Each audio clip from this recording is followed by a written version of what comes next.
evening and welcome to the Rosssteelgaming Awards 2021. Thank you, thank you, thank you, thank you, thank you, thank you, thank you, thank you very much. Welcome on tonight. We're just going to give out some awards to video games. The one thing that really helped us through this god awful year, video games helped us through this really terrible year. It's been a bad year in terms of personally and the way the world is, but video games have been solid, they've been good, and they have helped us through this year. And so tonight we're gonna give out some awards to the best games and some of the worst as well. Excuse me, love, what are you doing? Why have you taken your knickers off and why are you swirling around? Put your knickers back on. Come on, get your knickers back on, you love, for goodness sake. Not that kind of show, love. Not that kind of show. Anyway, whilst purple hair lady puts the knickers back on, let's get right on in to our first award tonight. It is the Rage Quit Award. This is awarded to the video game that makes you want to take your controller or your keyboard and fling it at the wall. You literally want to fling it at the wall because you're so mad at it, but you love the game, so you keep going back and playing it some more. And the winner is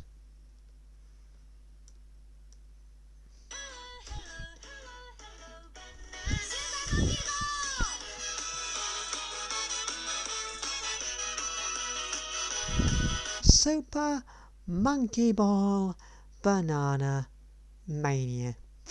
Yep, this is one of those games that I love, but I also hate, which I don't get very often with me. With me, it's either I love this game or I hate this game. But honestly, I love Super Monkey Ball, but at the same time as loving it, I hate it. Super Monkey Ball Banana Mania takes Super Monkey Ball 1 and 2 and combines them into one game. And it's wonderful, but it's also horrible all at once. If you've never played Super Monkey Ball, go pick up Banana Mania. I've been playing it on the Switch. I'm enjoying it, but also I'm not. Because where I am right now is the one level I could never beat as a child on the PS2. And on the Switch version, I've reached the same level again. That is Exam C. 17 years I've tried to beat this level, and for 17 years I've been unable to. This game is great. Super Monkey Ball is great. It still feels really good. The unlimited lives and the ability to jump on slightly bigger stages is great. It doesn't help me beat Exam C. Let's be honest, I still can't beat it, but that is great. It must be said, Monkey Target and Monkey Bowling, they just don't feel as good as the originals. But Monkey Golf is just as good, if not better. It really is. If Monkey Target and Monkey Bowling were just as good or better than the originals like Monkey Golf is, then this might have been in a Game of the Year contention. But the reason it wasn't was because of the fact that Monkey Bowling and Monkey Target, they just don't feel as good, and that's kind of what lowered it down. But Monkey Ball is still a really good game, even though I get ragey with it in every single way. I really get really ragey with it. But our next award is the I'm Fucking Right award. I'm just going to say it now. This game, and I'm going to reveal, I'm right about. Don't at me. Don't come at me. You know it's true. You know I'm right about this game. This game is beautiful and wonderful, and if you disagree with me, you are a scrap. You are a literal scrap. And the winner is Battlefield 2042.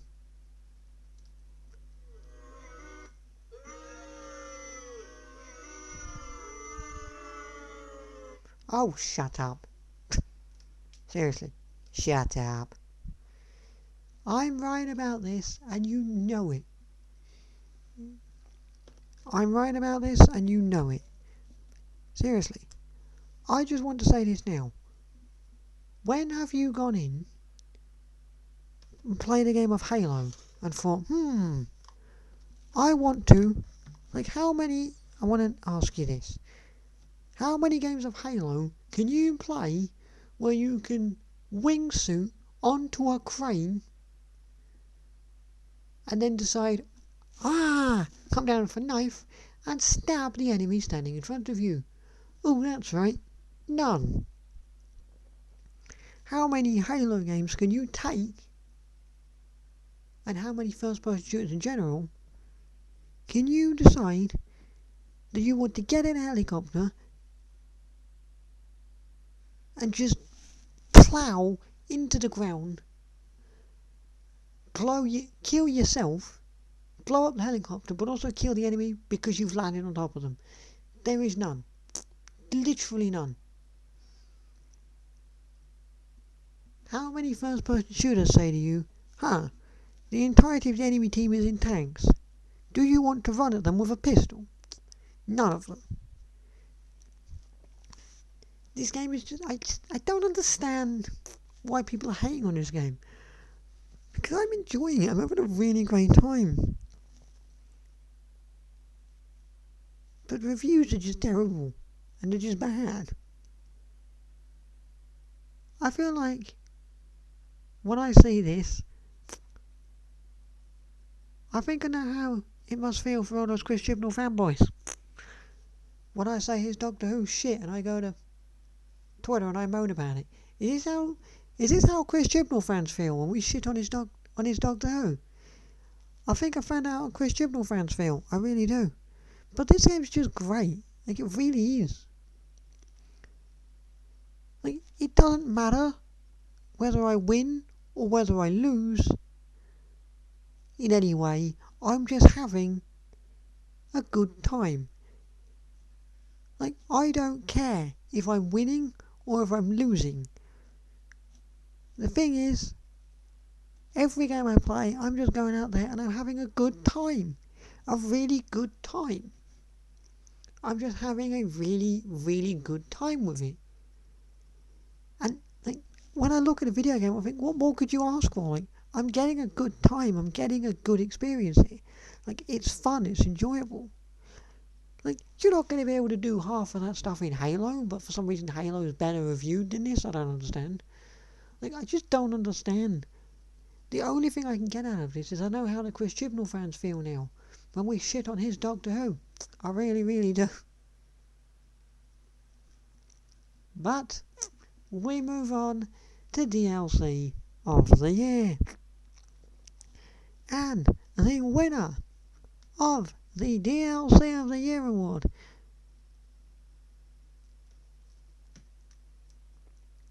is a sequel to the best game in the franchise of Animal Crossing, because DLC of the year is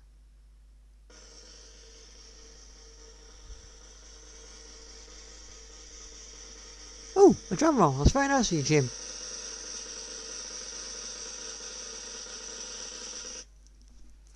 Animal Crossing New Horizons Happy Home Paradise.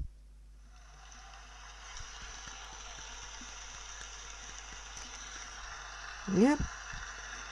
Ah yes, this is a sequel to Happy Home Designer, but because it's a paid DLC to Animal Crossing New Horizons, it makes it so much better. It just makes it so much better because it links seamlessly with the main Animal Crossing game. Things you do on this new island, you can then take back home with you to your island.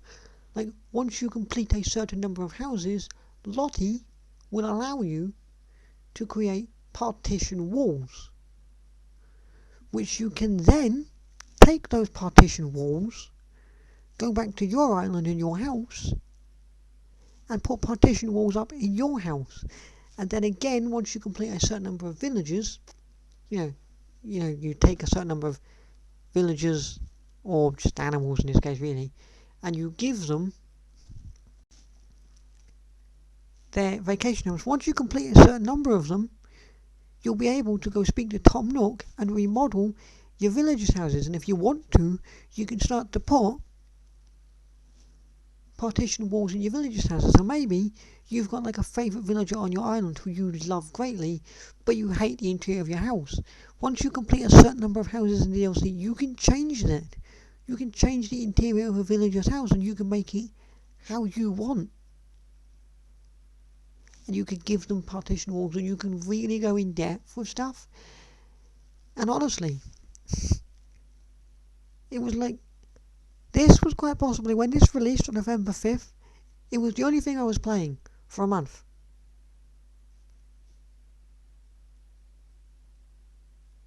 I literally played nothing for about a month. Literally played nothing for about a month. Literally for about a month I was playing nothing but this. And it is gorgeous, it is wonderful, it is beautiful, and it is Happy Home Designer but improved. And it is improved because it links so seamlessly into New Horizons game. Because it's a paid DLC, it just links so seamlessly into the game, and I am in love with it. I really, really am. But now, we move on to stuff that I'm not in love with. This is the worst game of the year. The game that was so bad, doesn't even deserve to exist, frankly. And the bar for it is set underneath the floor. And the winner is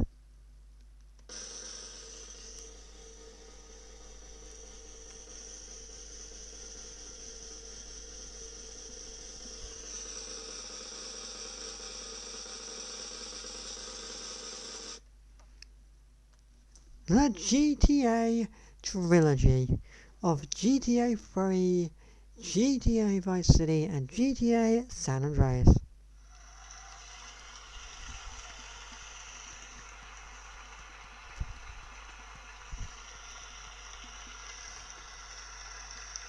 Yep.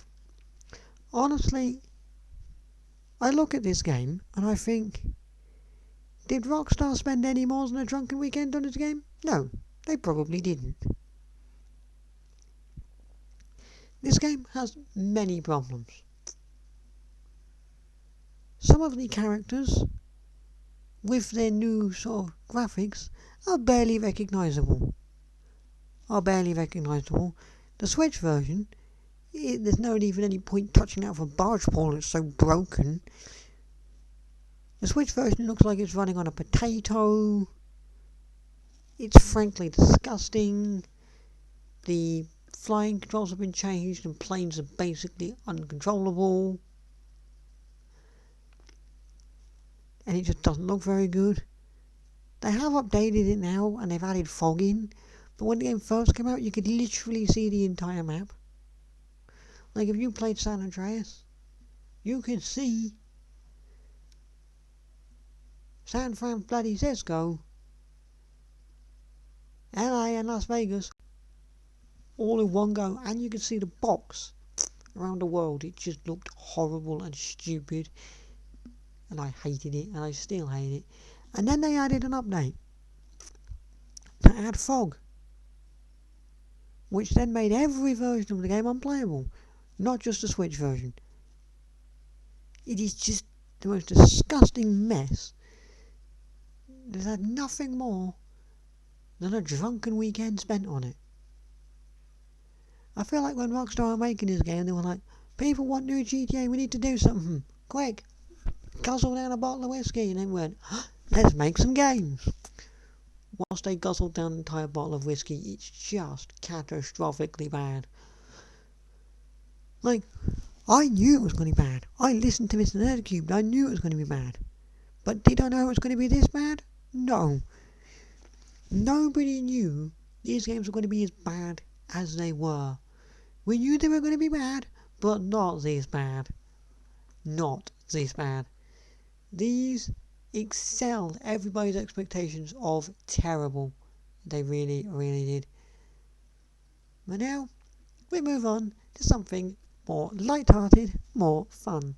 And better, frankly. This is Update of the Year. And the winner is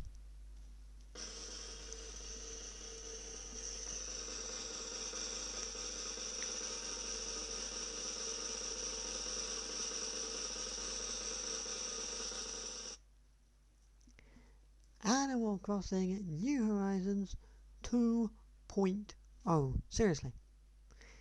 This update has so damn much in it. So damn much. Brewster has finally come back to work in the Roost, which is now located inside the museum. Capron's back, and you can go to random islands. Gyroids are back. You can go to Halves Island and build shops on Halves Island. Some of which, you can have, Red can have his own shop, Leaf's got his own shop. Leaf now sells things like potatoes, carrots, wheat, sugar cane, I believe it's called sugar cane, tomatoes and all that. So you can really do the farming element.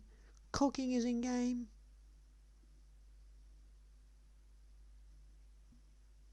You've got a pro decorating license, which allows you to have accent walls and place things on the ceiling. You can now have 10 bridges and 10 inclines. Your storage can be increased to have a maximum household storage of 5,000, which is bananas.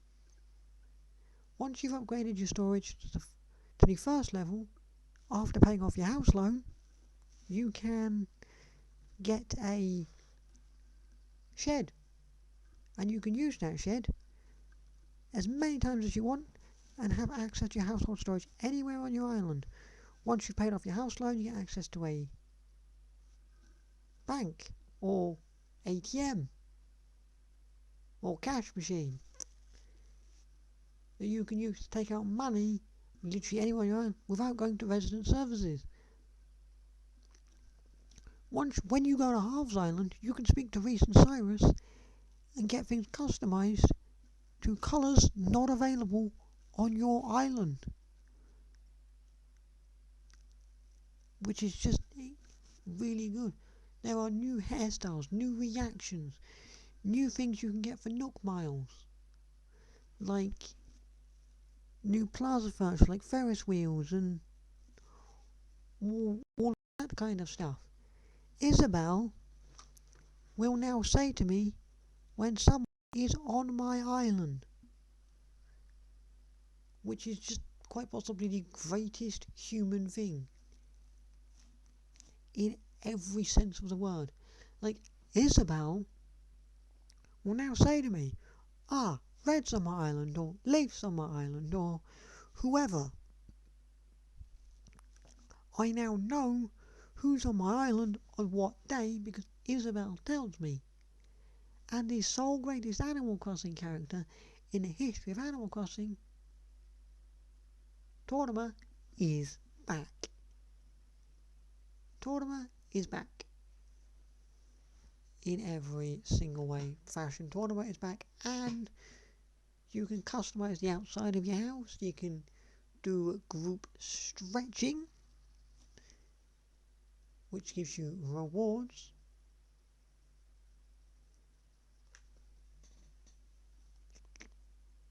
And there is also a pro camera that lets you go first person Animal Crossing. Seriously, this update is just filled with so much stuff and it is just incredible. But now, it is time for the I'm Ready for the Future award. This, I'm giving out to a game that could be predicting, maybe, the future of video games. And if it is, then let me just tell you, I'm ready for where the future of video games is going. I really, really am. Like, let's not beat around the bush. Like, if this is where video games are going in the future, then I am so ready for the future of video games. And the winner of the I'm Ready for the Future award is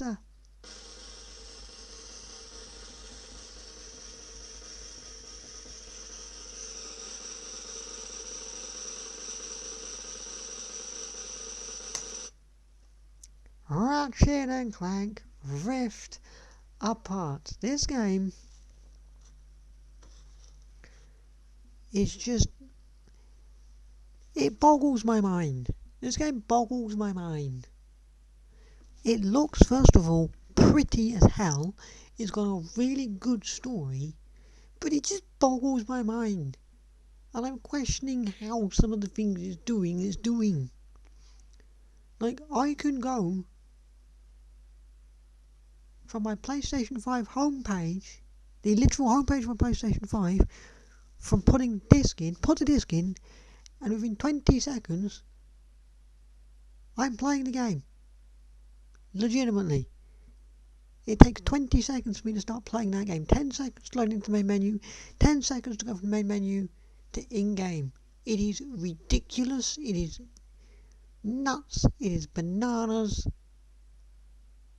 and it's mind-boggling. It is absolutely mind-boggling, like how it does that. And its loading screens, does it even have any loading screens? Is there even any loading screens in this game, or are the loading screens just transition? I can't work out if the loading screens are loading screens or if they're transitions, because the loading screens in this game are so quick, so short, and all you seem to do is jump through a rift, and you can see the other level through the rift. You can just see where you're going through the rift, and it's so quick, it's like seconds. You're in that rift for a total of 5 seconds. It is seamless. The transitions between levels are seamless. And if there is a loading screen, once you're in game, wouldn't fucking know it. Seriously, if this is what video games are going to start looking like, and loading as quickly as this, and have loading screens as seamlessly as this, oh, I'm ready. I am so ready. I cannot wait to see where video games go from here. I really, really can't. If this is Insomniac predicting the future, then I'm ready for it. I am ready for it. I'm ready for it. Our next award is the Just 5 Minutes award, which goes out to the game that you set out with an intention of playing for 5 minutes. Just 5 minutes. And 7.5 hours later, you are still there playing it, because it is that damn good. And the winner is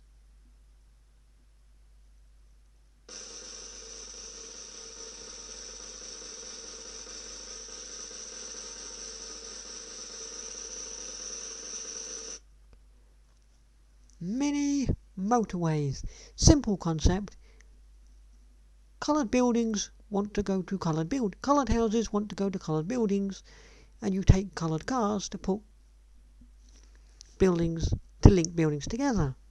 Such a simple little game, but such a damn addictive game. And you fail when a building gets too busy, and it starts off very simple, but then later on it starts to be really dicky, and it could be like, really dicky tune. It could be like, here's a thing. Here's like a yellow building, but all yellow houses are on the other side of the map, and you've already built stuff up and you've got to try and work out where you can place them. And honestly, it's one of those games that you'll start playing and you'll just get so into it that you forget how long you've been there. You can never just say to yourself, I'm going to have a 5-minute game of mini motorways, because your 5 minutes turns into 17 hours. Your 5 hours, your 5 minutes could turn into 5 hours, 17 hours.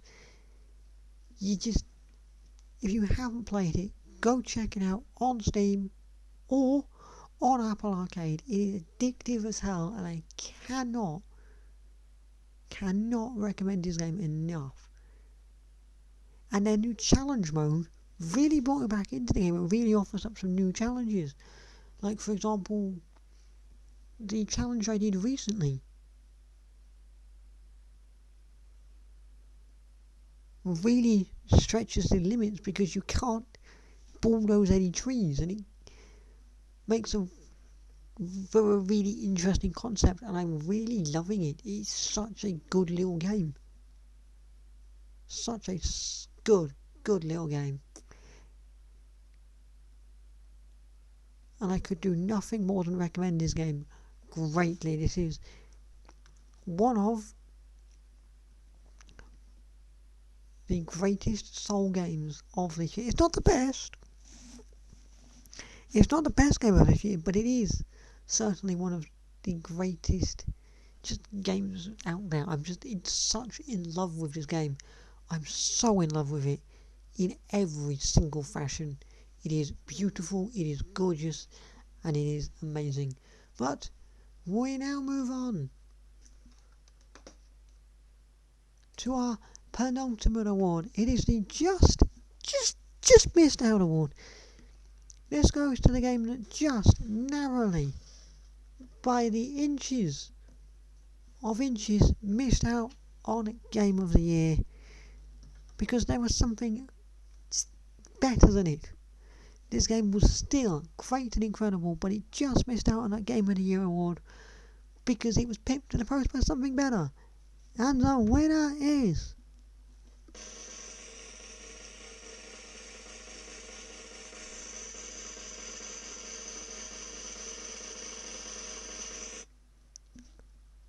Hot Wheels Unleashed. I love this game.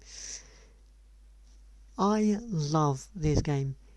This game is wonderful, it is gorgeous, it is amazing, and quite possibly my favourite racing game of all time. It's basically just a Hot Wheels racing game where you race on tracks. You can race on tracks through the City Rumble, you can do multiplayer, you can customise your own basement, which means you have that, but then every time you race in the basement, you're racing in your customised basement. There is blind box loot boxes that are completely free. Completely free. The only way you earn them is through gold coins. The only way you earn the gold coins is through the City Rumble. You can create your own liveries, you can edit liveries, you can download liveries, you can build your own tracks and play on the people's tracks. This game is just wonderful. Absolutely wonderful. And it has got a motherfucking Snoopy car, which I don't have yet, but I want. I want me that Snoopy car. I want me that fucking Snoopy car. That Snoopy car is something I need. I need that in my life. I need that Snoopy car in my life. If I had to complain and make any nitpicks to this game, it would be the livery editor is perfect, but the livery search functionality, when you look through the community liveries, is, well, it's not great. Because there's no actual search option for you to search for anything. You can't search for something.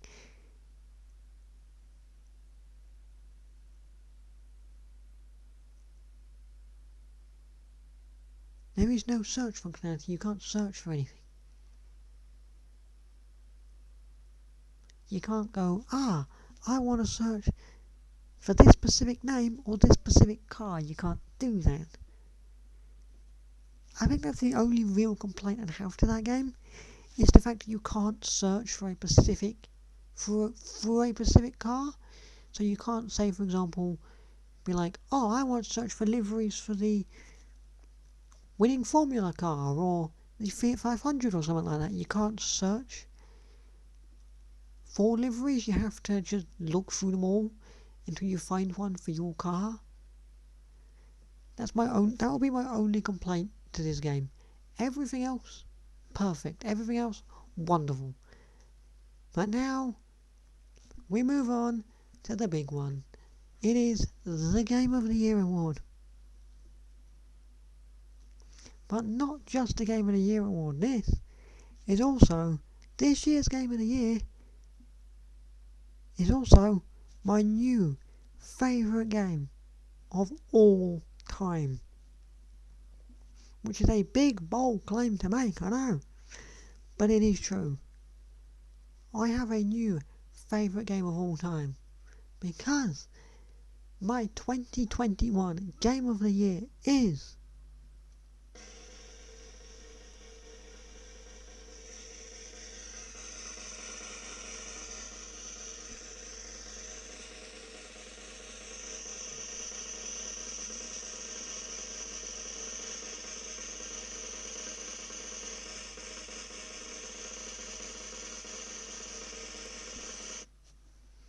motherfucking Psychonauts 2.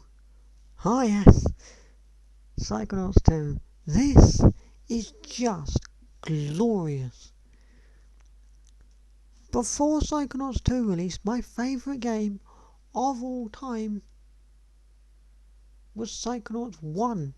But Psychonauts 2 just does everything the Psychonauts 1 did better, and it is just a better game.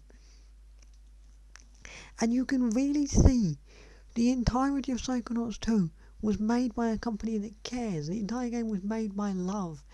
And it is us that made this game possible. We made this game possible by buying the first game and supporting Double Fine for 20 years now. This game is an absolute masterpiece. I can't even complain to this game. Like, every game on this list this year has had some problems. I've had problems with them. I literally don't have a single problem with Psychonauts 2. It is a timeless masterpiece. I don't see a single problem with this game. It is perfect. It is genuinely, genuinely perfect. In every single way. There is nothing wrong with Psychonauts 2. There is a reason why Psychonauts 2 is my Game of the Year. It is perfect in every single way. It is just wonderful, and it's one of the only games where, frankly, I'm invested in the main character and their backstory and their family. Not many games that I play, I get invested in the main character and their story and their backstory, but Psychonauts 2 really gets me involved in the backstory of Raz and Raz's family, and I'm in love with it. And it doesn't do the whole simple Crash Bandicoot Spyro style for, levelling. It doesn't go, oh, here's the levels. And they're not like Swimming World, like Lava World or anything like that. The levels are just so beautifully gorgeous and wonderful. Like, one of the levels is like a cooking show level, but like all the food is sentient and wants to kill you. Like, that is different, that is unique, that is original.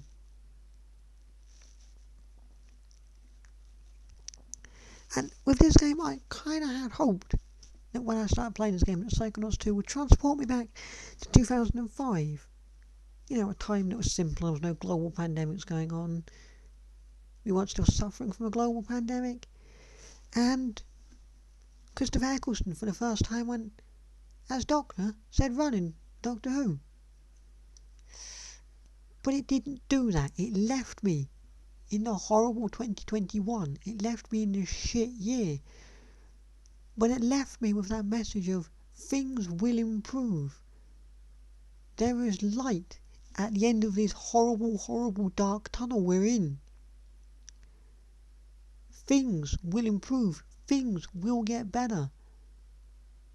And honestly, one of the things Psychonauts 2 has really kind of actually made me kind of teach me to do is it's okay to love yourself occasionally, which is an incredible message to send across, because it is. And I love this game. It is my new favourite game of all time. I can't even complain to this game. What is there to say to this game other than it is quite possibly the greatest game ever made? It is perfect. There is nothing wrong with it. I can't even think of a single thing wrong with this game. It is just perfection in video game form. It is just wonderful. It is beautiful. And there is a reason why Psychonauts 2 is my game of the fucking year, because it is just perfection. Pure perfection. So I think we should give Psychonauts 2 a big round of applause for some pure perfection, everybody. Because Double Fine deserve this. They have put in so much goddamn work. I love them greatly, and they have just smashed it out of the park and made Psychonauts 2 even better than I thought it would be, and given me a new favourite game of all time. So ladies and gentlemen, my 2021 Game of the Year, Psychonauts 2.